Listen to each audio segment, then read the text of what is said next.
नमस्कार, स्वागत है आपका बोलता हिमाचल पर। आज है 22 दिसंबर 2024 और हिमाचल प्रदेश से जुड़ी हुई आज की बड़ी खबरों की जानकारी अपडेट्स हम आपके लिए लेकर आए हैं। हमेशा की तरह आप इस वीडियो को लाइक कर दीजिएगा। चैनल पर नहीं जुड़े चैनल को आप सब्सक्राइब जरूर करें। पेश है आज की सबसे बड़ी खबरें। विधानसभा सत्र हिमाचल में कर्मचारियों और पेंशनरों का 8,643 करोड़ रुपए का एरियर शेष है।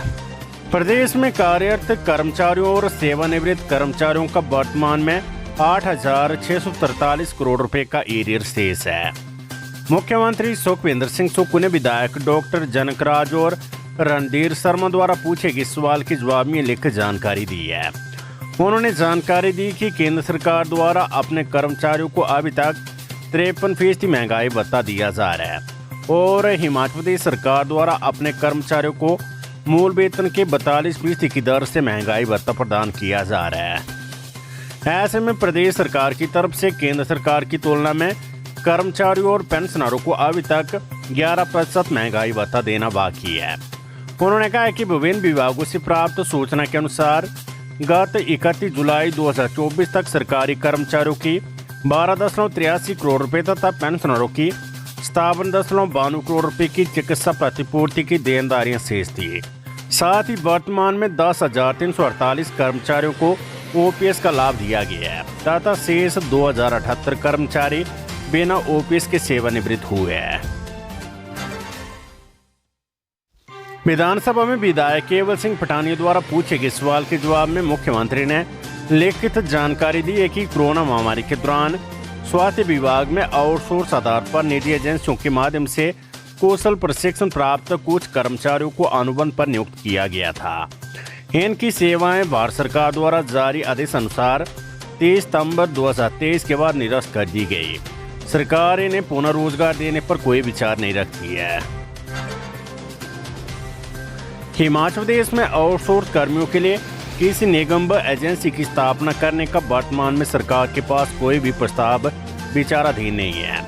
आर्थिक एवं सांख्यिकी विभाग द्वारा एकत्रित आंकड़ों के अनुसार प्रदेश में सरकारी विभागों व उपक्रमों में 31 मार्च 2024 तक लगभग 19,594 कर्मी आउटसोर्स आधार पर तैनात है। विधायक जीतराम कटवाल के सवाल के जवाब में मुख्यमंत्री सुक्खू ने जानकारी सदन में दी है। लोगों को फिर लगेगा महंगाई का झटका, हिमाचल में फिर महंगा होगा सीमेंट। हिमाचल में सीमेंट के दाम फिर बढ़ सकते हैं। सीमेंट कंपनियों ने अपने डीलरों को उनके मोबाइल फोन पर दाम बढ़ाने का मैसेज भेजा है। सीमेंट के दाम 10 रुपए प्रति बैग बढ़ाने की योजना है। बता दें कि इस महीने 16 दिसंबर की रात को सीमेंट 10 रुपए महंगा हुआ था। हालांकि इस बार सीमेंट के दाम बढ़ाने की डेट नहीं दी है, लेकिन स्पष्ट है कि आने वाले दिनों में सीमेंट के रेट भी बढ़ेंगे। हिमाचल प्रदेश में बिजली पर मिल्क सेस लगाने का रास्ता साफ हो गया है। राज्य विधानसभा द्वारा पूर्व में पारित विद्युत संशोधन विधेयक को राज्यपाल ने मंजूरी दे दी है। विधेयक को राज्यपाल की मंजूरी मिलने के बाद अब हिमाचल प्रदेश में विद्युत उपभोक्ताओं पर प्रति यूनिट 2 पैसे से लेकर 6 रुपए तक मिल्क सेस का भार पड़ेगा, जिससे लोगों की मुश्किलें बढ़ सकती है। राज्यपाल ने जीएसटी संशोधन तथा नगर एवं ग्राम योजना संशोधन विधेयक को भी मंजूरी दे दी है। विधानसभा सचिव ने राज्यपाल से मंजूरी मिलने के बाद स्वीकृत तीनों विधेयकों को सदन के पटल पर रखा। विद्युत शुल्क संशोधन विधेयक के प्रावधानों के तहत लघु औद्योगिक इकाइयों को 2 पैसे प्रति यूनिट मिल्क सेस देना होगा।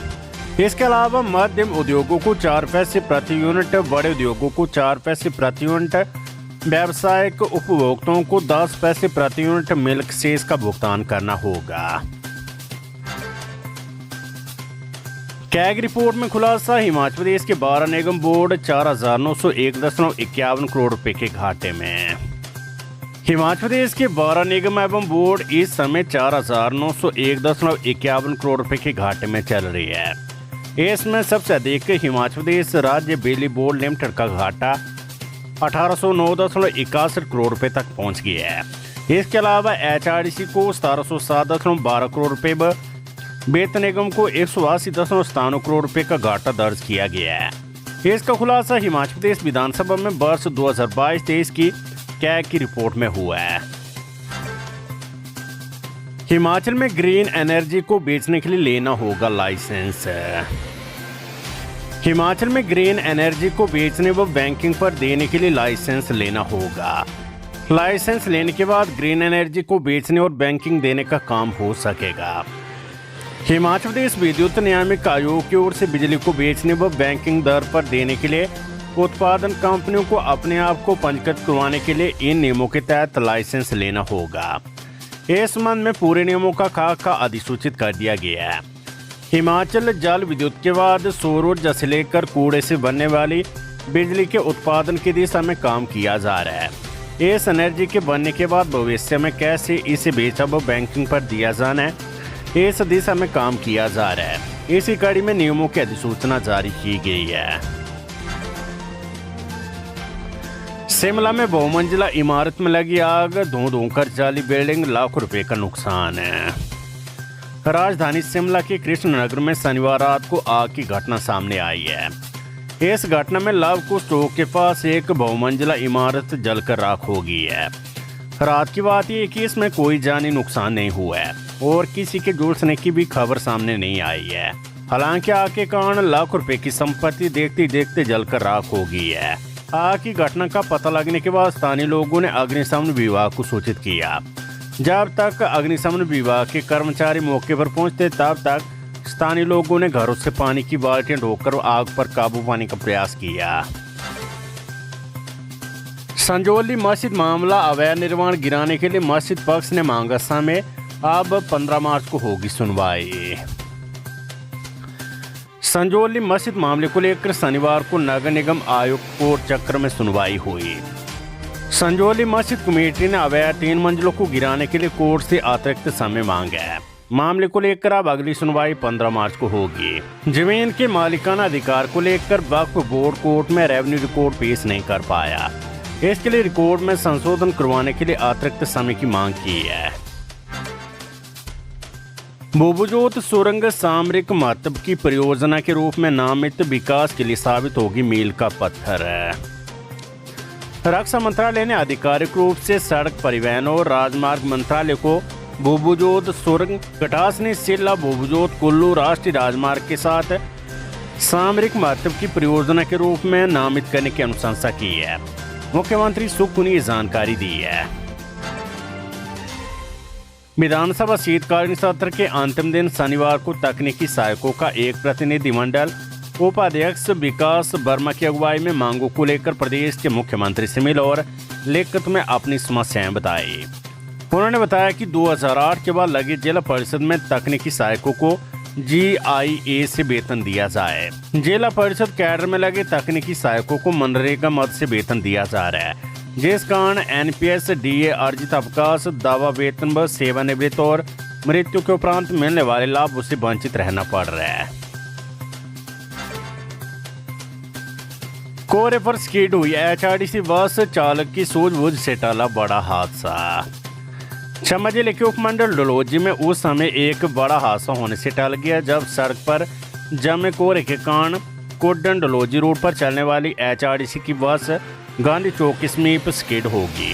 हालांकि चालक ने सूझबूझ से काम लेते हुए बस को पलटने एवं नीचे गिरने से बचा लिया। वेदर अपडेट, हिमाचल में 3 दिन बारिश बर्फबारी का पूर्वानुमान, शीतलहर का भी अलर्ट।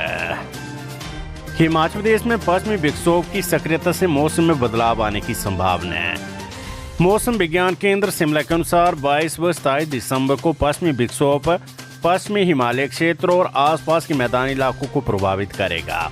इसके प्रभाव से राज्य के मैदानी, मध्य और ऊर्ध्ववर्ती कई भागों में 23, 24 व 27 दिसंबर को बारिश बर्फबारी का पूर्वानुमान है। उधर 24 और 25 दिसंबर को सुबह और शाम के समय भांकड़ा बांध, बिलासपुर के जलाशय क्षेत्र और बाल घाटी मंडी के कुछ हिस्सों में घना कोहरा छाया रहेगा। वहीं बीते 24 घंटों के दौरान राज्य में सुंदरनगर, ऊना, मंडी, चंबा और हमीरपुर में शीतलहर दर्ज की गई है। बिलासपुर, हमीरपुर, चंबा, कांगड़ा, कुल्लू और मंडी जिले के कुछ भागों में 25 दिसंबर तक शीतलहर जारी रहने का येलो और ऑरेंज अलर्ट जारी किया गया है। राज्य में 10 स्थानों पर न्यूनतम तापमान माइनस में दर्ज किया गया है।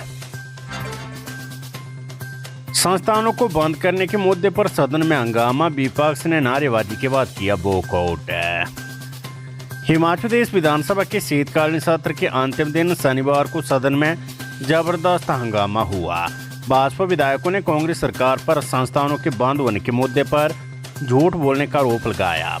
इस दौरान मुख्यमंत्री सुख और नेता प्रतिपक्ष जयराम ठाकुर के बीच तीखी नोकझोंक भी हुई। इसके बाद विपक्ष ने नारेबाजी की और सदन से बाहर निकल गया। नेता प्रतिपक्ष जयराम ठाकुर ने मीडिया से कहा कि कांग्रेस सरकार राजनीति के तहत पूर्व सरकार द्वारा खोले गए 1000 से ज्यादा संस्थान बंद कर रही है। उन्होंने आरोप लगाया कि इन संस्थानों को बिना किसी आवश्यकता के बंद किया गया है। मुख्यमंत्री सुख बोले, ऋणी गरीब लोगों के लिए बदलेंगे सहकारी बैंकों की वन टाइम सेटलमेंट नीति।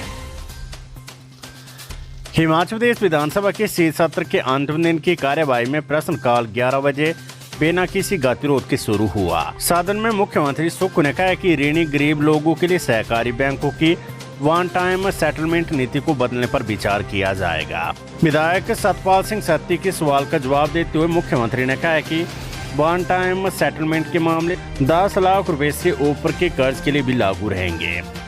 पिछली सरकार ने पॉलिसी लाई तो कुछ ने फायदा उठाया और कुछ ने लाभ नहीं उठाया। ऐसे लोग जिनका लोन 10 लाख रुपया इससे ऊपर हो गया है, गरीब लोग जो ऋणी हैं, उनके लिए विचार करेंगे और उन्हें कैसे राहत मिले। ये नीति न केवल सहकारी बैंक को बल्कि राज्य कृषि सहकारी बैंक में भी लागू होगी। बिना अनुमति के गिरफ्तार नहीं किए जा सकेंगे सरकारी कर्मी, विधानसभा में पुलिस विधेयक पारित। राज्य सरकार की अनुमति से ही ड्यूटी के दौरान सरकारी कर्मचारियों को गिरफ्तार किया जा सकेगा। कांस्टेबलों का कैडर भी अब राज्य स्तर का होगा। भारतीय राज्य पुलिस बोर्ड करेगा। इस संबंध में विपक्ष के विरोध के बीच पुलिस विधेयक पारित हो गया। हिमाचल प्रदेश पुलिस अधिनियम में संशोधन पर विधेयक को पारित करने से पहले चर्चा लाई गई। हिमाचल में क्यों बिगड़ी स्वास्थ्य क्षेत्र की सेहत, रिपोर्ट में हुआ बड़ा खुलासा। हिमाचल प्रदेश में महालेखाकार की वर्ष 2022-23 की रिपोर्ट में स्वास्थ्य क्षेत्र में कई तरह की कमियों को उजागर किया गया है। ये रिपोर्ट उससे पिछले 5 साल पर इंगित है। इसमें सबसे प्रमुख यहाँ पर स्टाफ की कमी बताई गई है, जिस वजह से स्वास्थ्य ढांचा पूरी तरह से बिगड़ा हुआ है। कैग ने स्टाफ की भर्ती संख्या को बढ़ाने का सुझाव दिया है ताकि ग्रामीण क्षेत्रों तक लोगों को राहत मिल सके। विधानसभा में पेश की गई रिपोर्ट के अनुसार राज्य की स्वास्थ्य सेवाओं में मानव संसाधनों की 41.87% की कमी है। राज्य में स्वास्थ्य सेवाओं के विभिन्न स्तरों पर डॉक्टरों और विशेषज्ञों की विशेष कमी है। मेडिकल कॉलेज अस्पतालों और जिला अस्पतालों में डॉक्टरों की कमी 9% से 56% तक थी, जबकि कुछ क्षेत्रों में विशेषज्ञों की कमी 49% तक थी। सुपर स्पेशलिटी अस्पताल चमियाना में सोमवार से होगा 6 ओपीडी का संचालन। एक बार फिर से Atal institute of medical super speciality Chamiyana में 6 सुपर स्पेशलिटी विभागों की ओपीडी का संचालन सोमवार से आरंभ होगा। हाईकोर्ट के निर्देशों के बाद चमियाना अस्पताल के प्रचार्य की ओर से इस संबंध में आदेश जारी कर दिए गए हैं। इन आदेशों के तहत अब neurology, endocrinology, nephrology, urology, plastic surgery और गैस्ट्रोएंट्रोलॉजी विभागों की ओपीडी का संचालन 23 दिसंबर से चमियाना में होगा। अभी इन सुपर स्पेशलिटी विभागों की ओपीडी आईजीएमसी शिमला में चल रही थी।